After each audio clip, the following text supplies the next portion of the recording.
Bonjour à tous, bienvenue dans cette nouvelle vidéo. C'est la 6e vidéo consacrée au cours de la physiologie de la reproduction. Après avoir parlé de la fonction exocrine de l'ovaire, l'ovogénèse, folliculogénèse, le mécanisme de l'ovulation, dans cette vidéo, on va parler du contrôle neuro-endocrinien de l'ovulation. Donc, avant de parler du contrôle, il faut noter qu'il existe deux types d'ovulation. Il y a l'ovulation spontanée et l'ovulation provoquée. L'ovulation spontanée, comme son nom l'indique, c'est une ovulation qui se produit en dehors de tout rapport sexuel, c'est-à-dire au cours de l'activité génitale, à un moment au cours de l'activité génitale cyclique. C'est le cas de la femme, la rate, la souris et d'autres femelles. Et on parle d'une ovulation provoquée, c'est-à-dire l'ovulation, elle ne se produit qu'après accouplement ou coït. C'est le cas de la lapine, de la chatte et d'autres femelles. Donc il y a ovulation spontanée et ovulation provoquée. Donc, quel est le contrôle de cette ovulation? Bien sûr, il y a un contrôle hormonal. Donc, le contrôle hormonal, il est dû aux hormones gonadotropes antéhypophysaires. C'est le même cas que chez l'homme. Donc, les trois hormones qui interviennent chez la femelle sont l'hormone folliculostimulante, l'hormone lutéinisante et l'hormone lutéotrophique, c'est-à-dire la prolactine. On va voir que cette prolactine, elle intervient surtout dans la lactation. Alors, quel est le rôle de ces hormones-là? Donc, la folliculostimuline hormone, c'est elle qui permet la croissance du follicule. Et c'est elle qui permet le développement de la thèque interne et de la granulosa, du follicule. C'est sous l'action de la FSH qu'il y a déclenchement des transformations folliculaires, c'est-à-dire le follicule primordial, il se transforme en follicule primaire, secondaire, tertiaire, jusqu'au follicule mûr ou de Graaff. Et c'est cette hormone-là qui permet la reprise de la méiose de l'ovocyte. Et c'est cette hormone-là qui est libérée en premier lieu. Bien sûr, les deux hormones, ils sont libérés simultanément, mais c'est FSH qui est sécrétée la première. La LH, quant à elle, c'est elle qui conditionne l'ovulation, c'est-à-dire c'est après une décharge ou un pic pulsatile de LH qu'il y a ovulation. Et ensuite, le follicule déhiscent, il va se transformer en corps jaune sous l'action de cette LH. Si on fait une hypophysectomie, on arrête totalement le développement de l'ovaire. Et si on fait une administration d'un extrait hypophysaire, bien sûr, la fonction ovarienne, elle va se rétablir. Il y a une petite remarque que vous devez connaître, c'est que FSH et LH sont sécrétés simultanément, comme je viens de dire, avant l'ovulation, et c'est pour un certain équilibre entre FSH et LH que se produisent les transformations méiotiques de l'ovocyte ainsi que la rupture du follicule. Donc c'est le rapport FSH sur LH qui est responsable de l'ovulation. Bien sûr, à des valeurs qui seront bien définies et bien adéquates. Le centre nerveux de contrôle. Il y a un centre nerveux qui contrôle l'ovulation, comme nous avons vu précédemment. Il y a des cellules neurosécrétrices, c'est-à-dire des neurones de l'hypothalamus qui vont nous libérer la gonadolibérine, c'est-à-dire des hormones qui vont stimuler l'antéhypophyse, et l'antéhypophyse, à son tour, elle va libérer FSH et LH, donc ce qui va stimuler la fonction ovarienne. Donc la fonction ovarienne, elle dépend de l'axe hypothalamo-hypophysaire. Alors ce que vous devriez savoir, c'est le cycle menstruel théorique. C'est que le premier jour du règle, ça correspond au premier jour du cycle. C'est-à-dire on compte le nombre du cycle à partir du premier jour des règles. Donc le cycle 28 jours, c'est théorique. Bien sûr, chaque femme a son cycle parce que chaque femme, ce cycle-là, il dépend de beaucoup de choses, de certains facteurs extérieurs, de l'état émotionnel, du mode de vie, etc. Donc, chaque femme a son cycle propre à elle-même. Donc, ce cycle théorique, au milieu, on a l'ovulation, c'est-à-dire vers le 14e jour. Et c'est cette partie-là qui correspond à la période de fécondité, c'est-à-dire c'est cette période-là que la femme elle pourra avoir des enfants. Donc ce cycle-là, il comprend deux phases. Phase folliculaire, c'est-à-dire pendant cette phase qu'il y a le développement du follicule, et bien sûr c'est pendant cette phase qu'il y a libération des oestrogènes, et après ovulation, on parle de la phase lutéale, c'est-à-dire la phase où il y a formation du corps jaune et sécrétion de la progestérone et également des oestrogènes. Donc ce cycle-là, il faut le retenir. Premier jour du cycle, c'est le premier jour des règles. Donc qu'est-ce qui se passe pendant la première phase du cycle, c'est-à-dire pré-ovulatoire? Comment ça fonctionne? L'hypothalamus, il va libérer, donc d'une façon naturelle, ça, c'est-à-dire chez une femme en bonne santé. L'hypothalamus, il va libérer la GnRH qui va stimuler l'antéhypophyse. L'antéhypophyse, elle va sécréter d'abord la FSH. Cette FSH, elle agit sur l'ovaire. Bien sûr, les deux sont sécrétés, mais c'est la FSH qui permet le développement du follicule. Donc, le follicule, et il va y avoir, il passe par le follicule primaire, secondaire, etc., jusqu'au follicule tertiaire, et à ce moment-là, il va sécréter une certaine quantité d'œstrogène. Et cette concentration d'œstrogène qui sera bien définie, qui va, par feedback positif ou rétrocontrôle positif, va stimuler l'axe hypothalamo-hypophysaire de telle sorte que l'hypothalamus va sécréter une gonadolibérine ciblée à la libération de LH. Donc là, on aura un pic ou une concentration très élevée de LH, ce qui va provoquer l'ovulation. C'est-à-dire après ce pic-là, après un certain moment, ça dépend de chaque femme, 18 heures jusqu'à 36 heures, il va y avoir ovulation. Ce qui reste, c'est le corps jaune qui va être développé toujours sous l'action de LH et il va libérer de la progestérone et également des oestrogènes. Et ces hormones-là, on va voir plus tard qu'ils vont avoir un effet sur l'utérus. Donc ça, c'est le déterminisme de l'ovulation, surtout du 13e jour au 14e jour. Et comme je viens de dire, il y a certains facteurs qui pourront être soit externes, soit internes, qui vont modifier cet axe hypothalamo-hypophysaire. Seul un contexte émotionnel, il peut faire varier tout ça.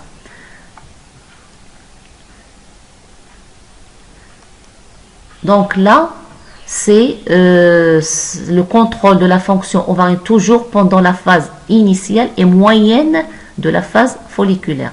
Alors là, ça montre comment les oestrogènes sont synthétisés. La synthèse de ces oestrogènes-là, elle nécessite la coopération de la thèque interne et de la granulosa.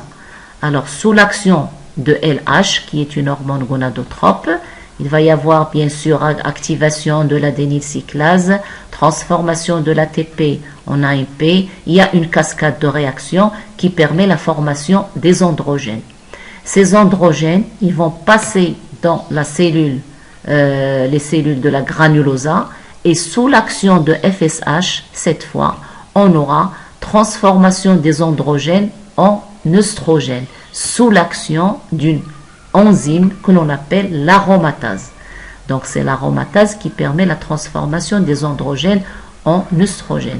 Bien sûr, ces deux hormones, ils passent dans la circulation sanguine.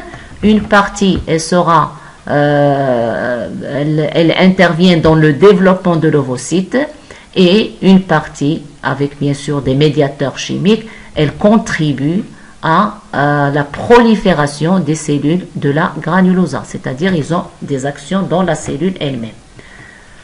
Donc, ce que vous devez retenir, c'est que la formation ou la synthèse des œstrogènes nécessite la coopération de la thèque interne et des cellules de la granulosa du follicule. Donc, les œstrogènes qui sont libérés, il y a 3 types. Il y a les œstrones, il y a l'œstradiol et l'œstriol et l'œstradiol. Donc la plus impliquée bien sûr dans ces hormones-là, c'est la plus connue, ce sont les estradiols. Donc vous voyez bien la structure biochimique de ces hormones-là. Alors comment sont synthétisées ces hormones-là? Donc voilà la biosynthèse de l'œstradiol, parce que l'œstradiol c'est l'hormone la plus marquée. C'est la plus sécrétée. Donc toujours, vous savez que le précurseur, ça, on a déjà parlé de ça, c'est le cholestérol. Bien sûr, une cascade de réactions donne naissance aux androstendions. C'est une hormone sexuelle mâle. Donc qui va libérer, donc grâce à une aromatase, elle se transforme en œstrone. Et cette androstendione, grâce à une réductase, elle se transforme en testostérone. Et ceci toujours dans la thèque interne. Ensuite, ces 2 hormones-là, donc la testostérone va se transformer en œstradiol et l'androstendione se transforme en œstrone. Et bien sûr, il y a l'œstrone et l'œstradiol grâce à une oxydoréductase. Et ceci, c'est dans la granulosa. Donc c'est pour ça qu'on dit que la synthèse des hormones, des œstrogènes nécessite les 2 types de cellules, cellules de la thèque et cellules de la granulosa. Donc là, ce schéma montre le contrôle hormonal de la fonction, de toute la fonction ovarienne. Donc nous avons dit que cette fonction, elle dépend de l'axe hypothalamo-hypophysaire. Alors l'hypothalamus, il présente 2 cycles. Un centre, il a 2 centres, centre cyclique et un centre tonique. Un centre cyclique qui se met en route chaque mois comme une horloge. C'est ce centre-là qui va régler la fonction ovarienne, et un centre tonique qui est permanent. Donc comment ça se passe? L'hypothalamus qui va libérer la GnRH, qui va stimuler l'adénohypophyse, qui va libérer les 2 hormones. FSH intervient dans la stimulation du développement du follicule. Donc, ce qui va libérer toujours pendant la première phase, c'est-à-dire pré-ovulatoire des œstrogènes. Ces œstrogènes, à une concentration bien définie, vont stimuler l'hypothalamus qui va libérer la LH, et cette LH qui va permettre l'ovulation et le développement du corps jaune avec libération de la progestérone également et également des œstrogènes. Alors, si on a un dérèglement, ça c'est dans le cas normal, je dis bien dans le cas normal. Donc, si jamais il y a un dérèglement ou un dysfonctionnement, c'est-à-dire lorsque la concentration des hormones augmente d'une façon très excessive, c'est le feedback négatif, c'est-à-dire l'axe il va inhiber ces sécrétions de telle sorte de ramener ces hormones-là à leur valeur optimale, valeur initiale. La même chose pour la progestérone. Alors, quel est maintenant le moment de l'ovulation? Quand est-ce qu'on a libération du gamète femelle? Donc, nous avons dit que l'ovulation apparaît après la décharge de LH. Et le moment, il est variable selon les espèces. Chez les espèces à pente spontanée, c'est-à-dire au cours de la vie génitale, c'est-à-dire cyclique, le temps après la décharge de LH, c'est-à-dire chez la vache, 25 heures après la décharge, on aura l'ovulation. Chez la brebis, 21-26 heures. Chez la chienne, 2 jours après la décharge. Chez la femme, donc après une décharge, donc 18 heures à 36 heures, il peut y avoir libération du gamète femelle. Chez les espèces à pente provoquée, c'est-à-dire l'ovulation, elle se fait après accouplement. Chez la chatte, 24 heures à 30 heures après le coït. Chez la lapine, 10 heures à 12 heures. Voilà. Donc, après libération du gamète femelle, ce qui reste, c'est le corps jaune. Alors, quel est ce corps jaune-là? C'est-à-dire qu'il va subir le follicule déhiscent, ou bien ovisac, il va subir certaines transformations morphologiques, et sous l'action, bien sûr, de LH, l'hormone lutéinisante, il va se transformer en glande endocrine temporaire. C'est ce qu'on appelle le corps jaune. Donc voilà un schéma, une image du corps jaune d'une rate. Regardez le corps jaune, il est très grand. Là vous avez la zone médulaire. Là vous avez la zone corticale. Rappelez-vous de la coupe transversale qu'on a vue dans la vidéo précédente. Il y a la zone corticale et la zone médulaire. Donc dans la zone corticale vous avez le développement des follicules. Donc après ovulation, bien sûr, ce qui reste c'est le corps jaune. Alors dans l'évolution de l'ovocyte ou bien du corps jaune, on distingue deux types de corps jaune. Il y a le corps jaune progestatif. Même dans le corps jaune progestatif, il y a plusieurs parties. Mais on va parler du corps jaune progestatif et du corps jaune gestatif. Le corps jaune progestatif, c'est lorsqu'il y a absence de fécondation. Lorsqu'il n'y a pas de fécondation, la durée de vie de ce corps jaune, 14 jours. C'est-à-dire, s'il n'y a pas fécondation, le corps jaune, il va se transformer en corpus albicans et il va être libéré par les substances, par les pertes ou bien les sécrétions vaginales. Et il y a le corps jaune gestatif, c'est-à-dire lorsqu'il y a fécondation et gestation ou grossesse, la durée de vie de ce corps jaune, elle est 3 mois. Elle est indispensable pendant 3 mois, mais il continue jusqu'à, parce qu'il y a d'autres phénomènes qu'on va voir après qui interviennent, qui prennent le relais, qui prennent la relève de ce corps jaune. Donc la durée, c'est indispensable, c'est 3 mois. Donc, dans l'évolution du corps jaune, c'est-à-dire le corps jaune progestatif cyclique, il y a 3 phases. On peut parler de 3 phases. Il y a la phase de lutéogénèse, c'est-à-dire la phase de formation. Phase lutéotrophique, c'est la phase de fonctionnement. Et la phase de lutéolyse, ou bien phase lutéolyse, c'est la lyse, ou bien c'est la phase de disparition du corps jaune. Alors, ce schéma-là, il montre bien ces 3 phases du corps jaune. Donc, rappelez-vous, lorsqu'on a parlé du mécanisme de l'ovulation, nous avons dit que l'épithélium de l'ovaire, il va se réduire, il va s'amincir et il va y avoir formation d'un stigma, d'une membrane qui est avasculaire, qui va être rupturée. Bien sûr, les membranes du follicule, ils vont être réduits et il va y avoir expulsion du follicule et libération du gamète.